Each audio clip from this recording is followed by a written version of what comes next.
This has been an extraordinary performance. You've been fabulous, by the way. Really good. This was an amazing performance. Thank you all.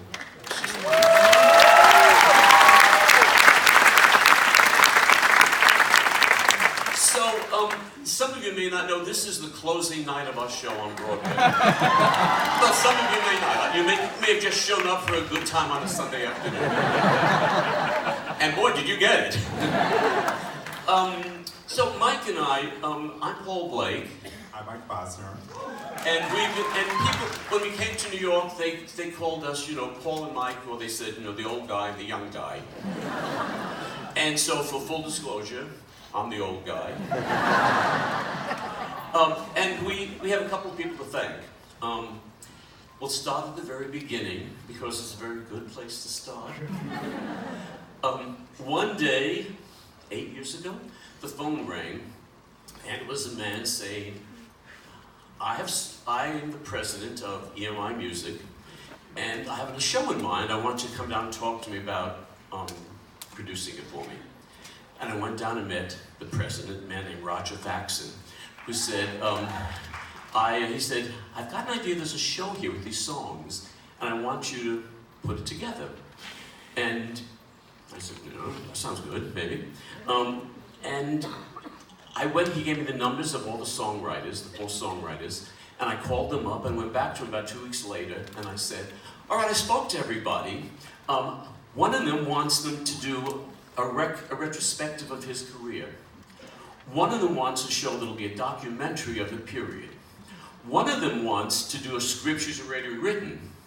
And one of them doesn't want the show to happen over her dead body, and that was Carole King. And Roger typically said, I figured you'd get that response. So I said, what do I do? He said, that's why I called you. Do it. And for the next 2 years, that's what me and Mike did. And we'd call Roger and say, this is a problem we're having. And Roger would always say, and then we'd sort of figure out what to do. He was always supportive, always encouraging, and he gave us a gift of a lifetime. So Roger, I love you and thank you a million times.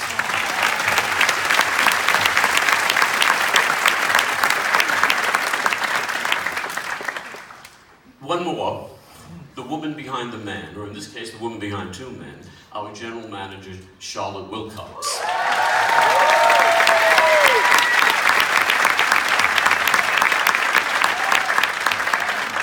When we came to New York, nobody knew us. I mean, we had run a summer theater. It was a 12,000-seat summer theater. It was in the Midwest. Yeah, great, thank you. Don't bother me. But the New York community is very small, but it's very tight. They don't let you in. But I knew Charlotte from 30 years ago. We did some shows together, so I called her up, sent her the script, and Charlotte vetted us for the New York community. She called all the theater owners, she called the ad agencies, she set us up. She said to everyone, listen, I met these guys, they're real, and the script is terrific, and it's going to be a hit unless they screw it up.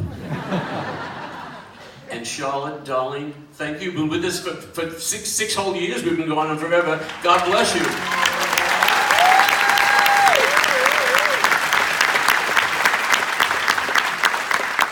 Mike, take it, my boy. So the next big thank you we have is the man who is to my right, and the man who is tasked with making a musical out of 2 of the greatest catalogs of music ever to be created, and the man that brought me and all of us along for the ride, Paul Blake.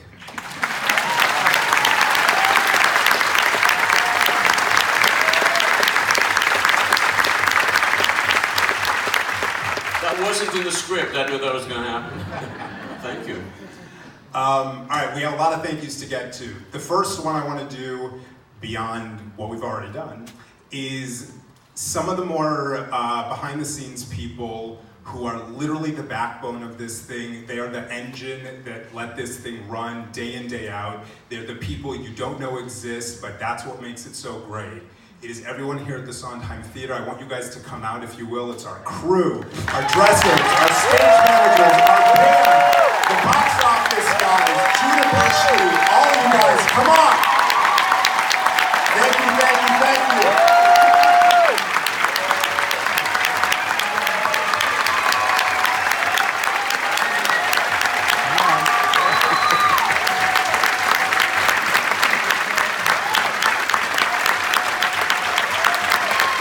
the engine that keeps this running day in and day out for the last 6 years.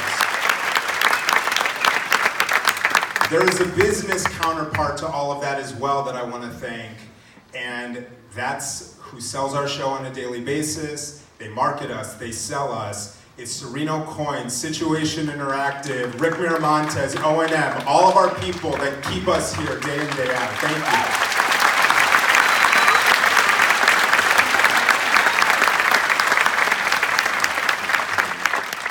More people that literally made all of this happen. Our partners, our financial backers, our angels, our co-producers, investors. Thank you all. Specifically, I want to thank Sony ATV, Jeff Zine, Richard Smith, Jerry Harris, all of our co-producers. Thank you. You guys made this possible.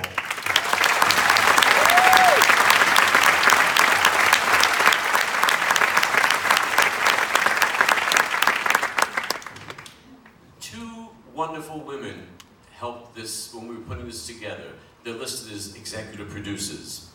One takes care of Carole King, that's her manager, Sherry Condor, and one took care of, and still does, Jerry Goffin.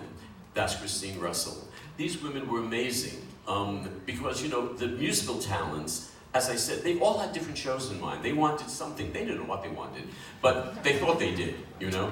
And I would always call one of these women up and say, what do I do with your client? They're driving me nuts. And we would talk it through and we would strategize and calm everybody down. And little by little, we kept moving forward. Roger kept saying, just keep going forward. When they have the show, they'll say yes. And they finally saw the show and they loved it, thank goodness. But Christine and Sherry, without you, we wouldn't be up here either. So thank you both enormously.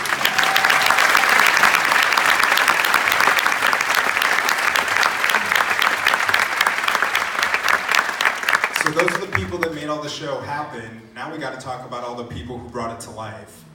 The two men that made this thing move, our director, Mark Bruni, our choreographer, Josh Prince.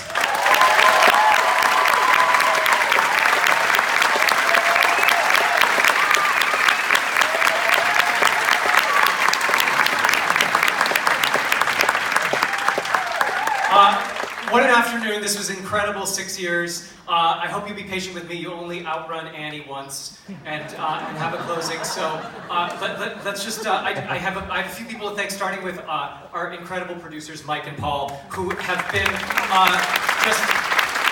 just amazing. And Paul, who I've known from The Beauty for years, and thank you.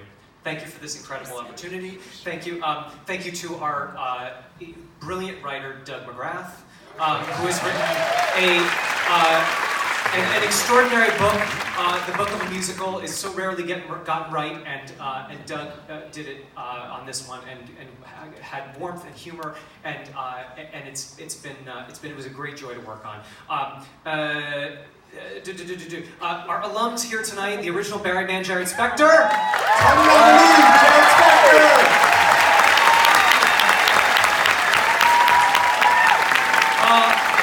Our longest running Carole King, she played it for over 1,000 performances, 1,250 performances, I think. Shalina Kennedy.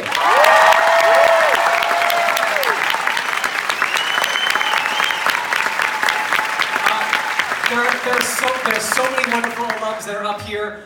Every single one. This show, there's no ensemble in this show. This show is a company of stars. Every single character in the show was a star in their own right. These characters are, and everyone gave dignity and respect to those characters. And I appreciate everything that you've done over the last 6 years. Thank you so much. All of these casts have been brought together by our unbelievably brilliant and insightful casting director, Stephen Copel. Thank you. Music department, it all starts with the music. Orchestrator Steve Sidwell, contractor John Miller, and our wonderful, my friend, music supervisor, Jason Howland!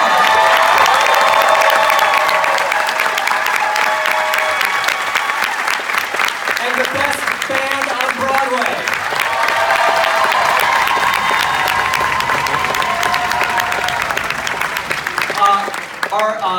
Our designers. You're only as good as the people that put this all together. Charles LaPointe wigs, Joe Delude makeup, Brian Ronan, who won a Tony for our sound, Alejo Vianney costumes, Peter Kazarowski, and Derek McLean. Look around, it's amazing. Finally, I came as an associate. I want to make a special moment of message of.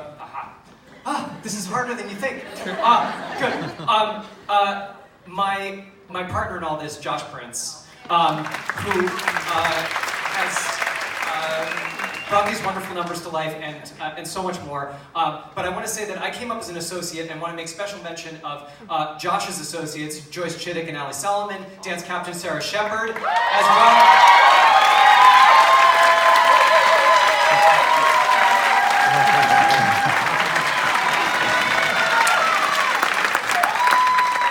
As well as my associates, Ross Evans, Mark Schneider, Shelley Butler, and Dave Rotura. Thank you, all of you.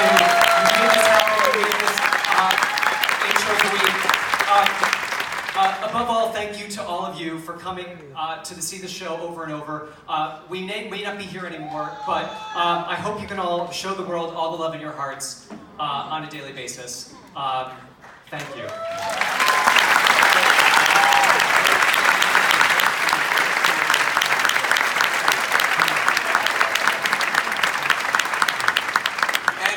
One final one, the book writer.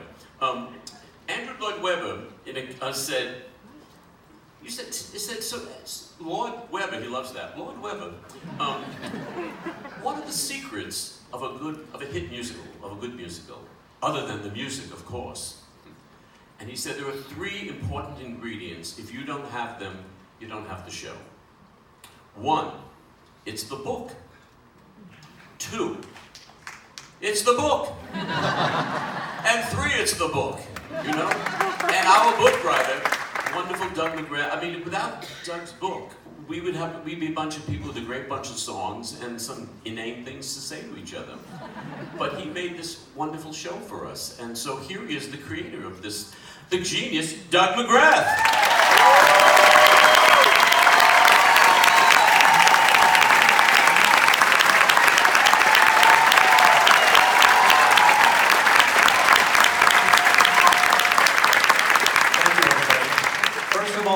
You all were great. You all were great. And you all were great. Thank you very much. So when Paul and Mike first asked me to do the show, I said no. And they ignored me. So I said no a second time, to which they reacted by ignoring me some more. So finally I just put my foot down and I said, I am not doing that show. Here we are. I have to say I've been ignored before in my life. Probably more times than I really want to go into at the moment. But I have never been ignored in such a profitable way as this. Nor, I must add, in such a joyful way. Aww. So my thanks have to begin with Paul and Mike. Winter, spring, summer, or fall, they have been perfect producers. The most helpful, the most supportive, and thankfully, the most hilarious. We actually had 5 years of pre-production, 5, while we were getting the show ready. And if we could get back the amount of time we spent laughing, we could have opened the show 2 years earlier. What a joy to be in a workplace where that can happen. Now, part of our success is all the more amazing because Paul, his wheelhouse, so to speak, is not this kind of music. He is a great American songbook guy, Irving Berlin and Cole Porter. That's his specialty. I found this out when early in my writing I was working on a scene and I needed some advice, so I called Paul because he's so good on the book. And I said, here's the scene I'm working on. Do you think it's more of a one fine day kind of a thing, or do you think it's more of some kind of wonderful thing? And there was a long pause, at the end of which he said, darling, whatever you think. I was flattered, incorrectly, thinking he was trusting my artistic judgment. But in fact, he didn't know either of those 2 songs.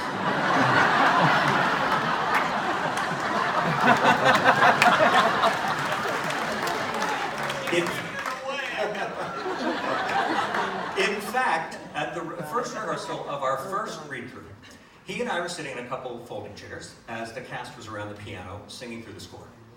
And I noticed his little foot started tapping. And then I noticed his finger tapping out, kind of bouncing out the rhythm on his knee. And I looked at him, and he broke into a big smile, big, happy smile. And he said, "You know, dear, these songs aren't half bad." It's the only time in the 11 years we've been working on this that he's gone for understatement. These songs are not half bad. Well, I should say not. That brings me to my second set of thank yous, which are, of course, to the songwriters, to Carol and Jerry and Barry and Sam.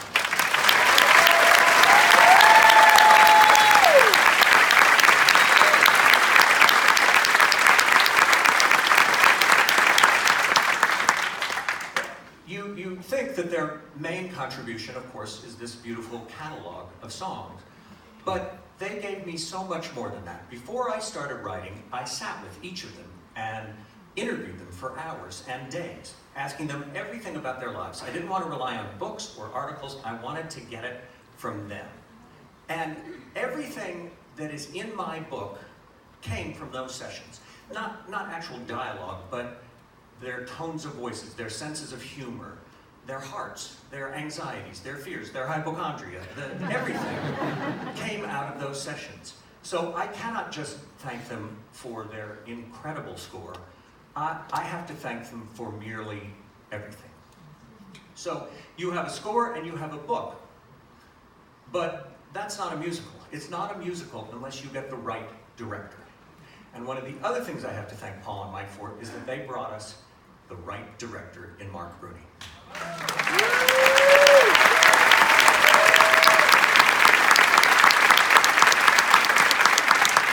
From the minute he started, every day, the script and the show got better and better. Now, you've seen for yourselves right now how seamlessly he made everything flow and how inevitable it all seems. So I want to thank him not only for the depth of his talent, not only for this incredible group of designers he brought, who found a physical manifestation of the tone of my book. The book I always wanted the show to have a very warm feeling, and they gave the show that in the set, in the lights, in the costumes. Not only they, but I have to thank him so much for this man here, Jason Howland.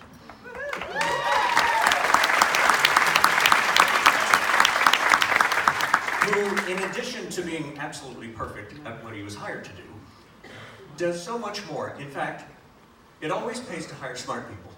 And he's really smart, because I remember twice he solved two big script problems for me. The natural woman crisis and what used to be known as the affair of You've Got a Friend, which we couldn't find a way to place. And he solved both those things.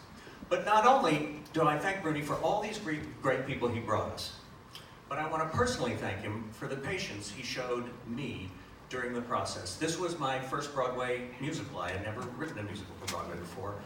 And I was in the...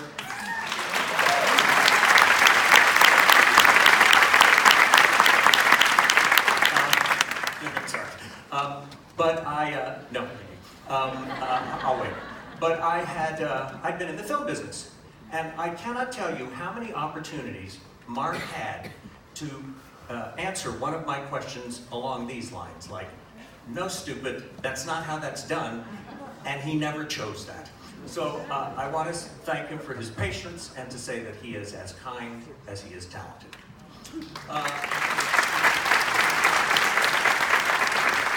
I joined the fellows in thanking Charlotte, who was our early booster at a time when boosters were in short supply, Stephen Copel, who has kept the show daisy fresh, and our phenomenal stage managers, most especially my man Johnny Krause.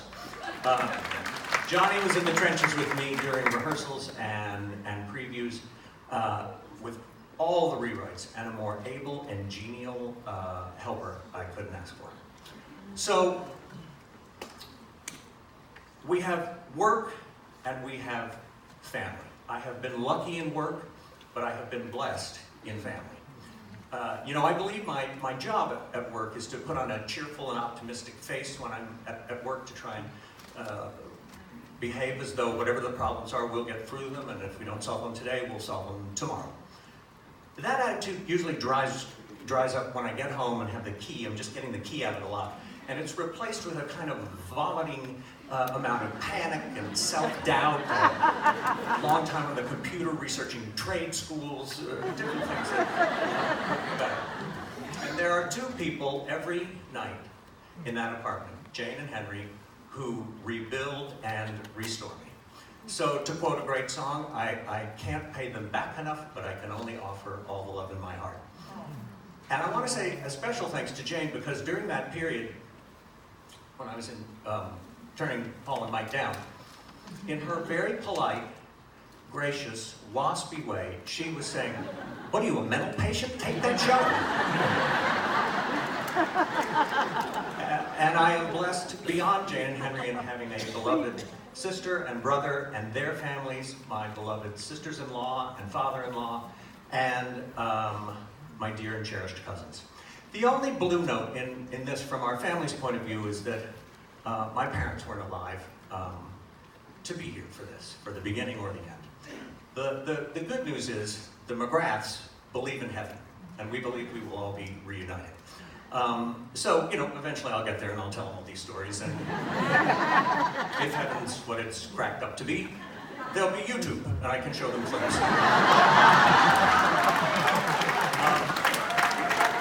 But so, in closing, I come back to the beginning, to Paul and Mike. I thank you so much for asking me to do this show, because until I get to that heaven,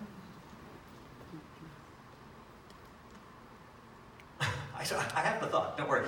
Until I get to that heaven, I can't thank you enough for asking me to be a part of this, which for me has been heaven on earth. Thank you very much. That's all I'm saying.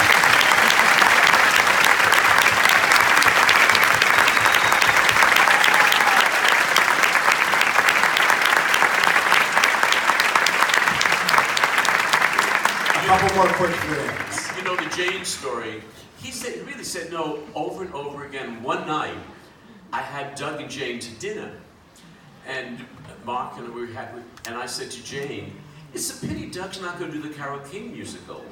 And she said, "Doug," and we had him. Thank you, Jane. So something that Doug just mentioned that really makes all of this work. We're going to miss having our show here on 43rd Street, but he talked about family. And if you haven't cried yet, you're about to. I'm going to try and keep it together, but this show is a family. This doesn't happen where you have people run from their other Broadway shows to get back here. We've had marriages, we've had babies, me being at the top of the list, but we have 2 on our way here.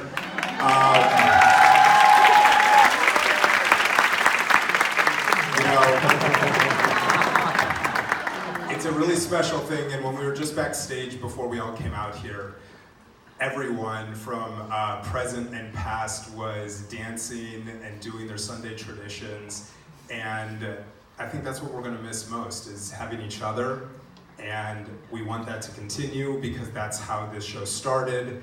Mark has been with us for many years at the Muni. Sarah Shepard, we gave her equity card to at the Muni 15 years ago. Peter Hansen has been the head of our family here, making this thing run. Peter, thank you.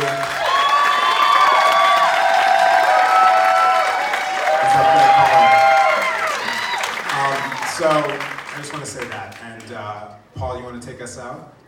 Oh, okay. So let's wrap this up. I think we'll wrap it up with music, huh? Yeah, by the way, thank you again, everybody.